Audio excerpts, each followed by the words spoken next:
2 Samuel 18. Then David numbered the people who were with him, and set over them commanders of thousands and commanders of hundreds. And David sent the people out, 1/3 under the hand of Joab, 1/3 under the hand of Abishai the son of Zeruiah, Joab's brother, and 1/3 under the hand of Ittai the Gittite. And the king said to the people, I myself will surely go out with you also. But the people said, You should not go out, for if we indeed flee, they will not set their heart on us. Even if half of us die, they will not set their heart on us. But now you are worth 10,000 of us, so now it is better that you be ready to help us from the city. Then the king said to them, Whatever is good in your sight I will do. So the king stood beside the gate, and all the people went out by hundreds and thousands. Then the king commanded Joab and Abishai and Ittai, saying, Deal gently for my sake with the young man Absalom. And all the people heard when the king commanded all the commanders concerning Absalom. Then the people went out into the field to meet Israel, and the battle took place in the forest of Ephraim. And the people of Israel were defeated there before the servants of David, and the slaughter there that day was great, 20,000 men. And the battle there was scattered over the whole countryside, and the forest devoured more people that day than the sword devoured. Then Absalom happened to meet the servants of David. Now Absalom was riding on his mule, and the mule went under the thick branches of a great oak, and his head caught fast in the oak, so that he was left hanging between heaven and earth, while the mule that was under him passed onward. Then a certain man saw it. He told Joab and said, Behold, I saw Absalom hanging in an oak. Then Joab said to the man who had told him, Now behold, you saw him. Why then did you not strike him there to the ground? And I would have given you 10 pieces of silver and a belt. So the man said to Joab, Even if I should receive 1,000 pieces of silver in my hand, I would not send forth my hand against the king's son. For in our hearing the king commanded you and Abishai and Ittai, saying, Keep for me the young man Absalom.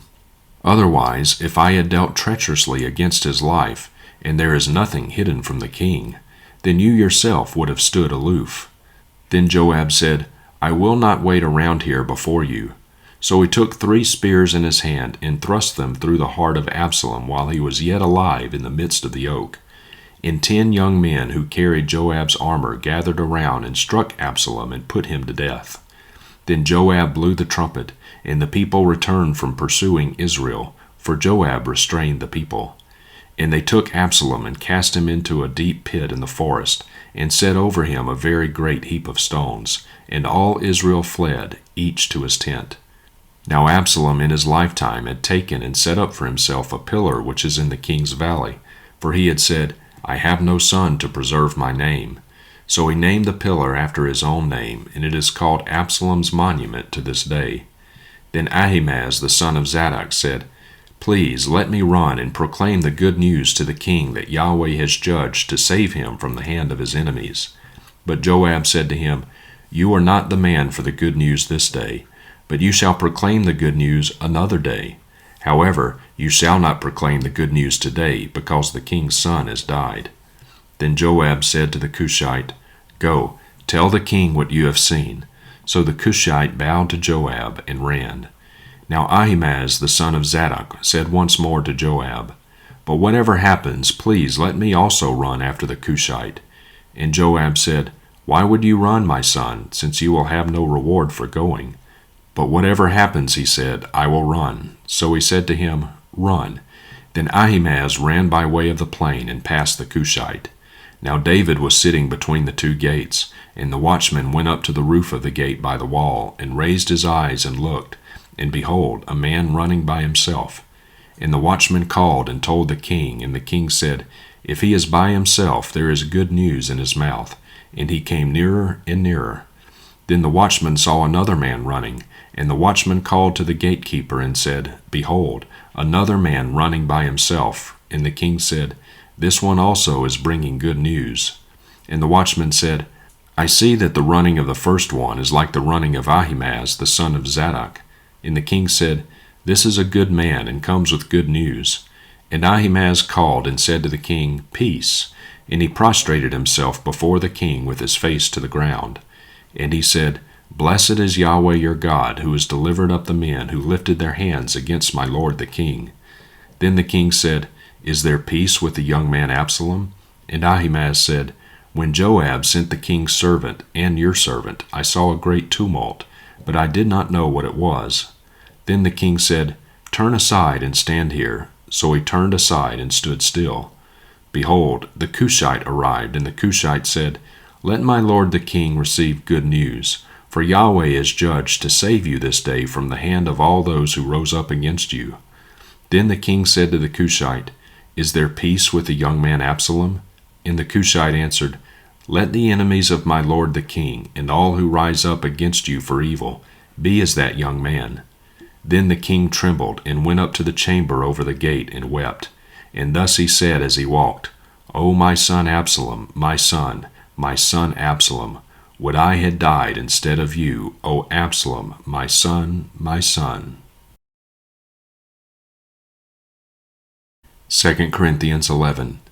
I wish that you would bear with me in a little foolishness, but indeed you are bearing with me. For I am jealous for you with a godly jealousy, for I betrothed you to one husband, so that I might present you as a pure virgin to Christ. But I fear that, as the serpent deceived Eve by his craftiness, your minds will be corrupted from the simplicity and purity of devotion to Christ. For if one comes and preaches another Jesus whom we did not preach, or you receive a different spirit which you did not receive, or a different gospel which you did not accept, you bear this beautifully. For I consider myself in no way inferior to the most eminent apostles. But even if I am unskilled in word, yet I am not so in knowledge. In fact, in every way we have made this evident to you in all things. Or did I commit a sin in humbling myself so that you might be exalted, because I proclaim the gospel of God to you without charge? I robbed other churches by taking wages from them to minister to you. And when I was present with you and was in need, I was not a burden to anyone. For when the brothers came from Macedonia, they fully supplied my need, and in everything I kept and will keep myself from being a burden to you. As the truth of Christ is in me, this boasting of mine will not be stopped in the regions of Achaia. Why? Because I do not love you? God knows I do. But what I am doing I will continue to do, so that I may cut off opportunity from those who desire an opportunity to be found just as we are in the matter about which they are boasting. For such men are false apostles, deceitful workers, disguising themselves as apostles of Christ. And no wonder, for even Satan disguises himself as an angel of light. Therefore it is not surprising if his ministers also disguise themselves as ministers of righteousness, whose end will be according to their deeds. Again I say, let no one think me foolish, but if you do, receive me even as foolish, so that I also may boast a little. What I am saying, I am not saying according to the Lord, but as in foolishness, in this confidence of boasting. Since many boast according to the flesh, I will boast also. For you, being so wise, are bearing the foolish gladly. For you bear it if anyone enslaves you, anyone devours you, anyone takes advantage of you, anyone exalts himself, anyone hits you in the face. To my shame, I must say that we have been weak by comparison. But in whatever respect anyone else is daring, I speak in foolishness. I am just as daring myself. Are they Hebrews? So am I. Are they Israelites? So am I. Are they Abraham's seed? So am I. Are they ministers of Christ? I speak as if insane.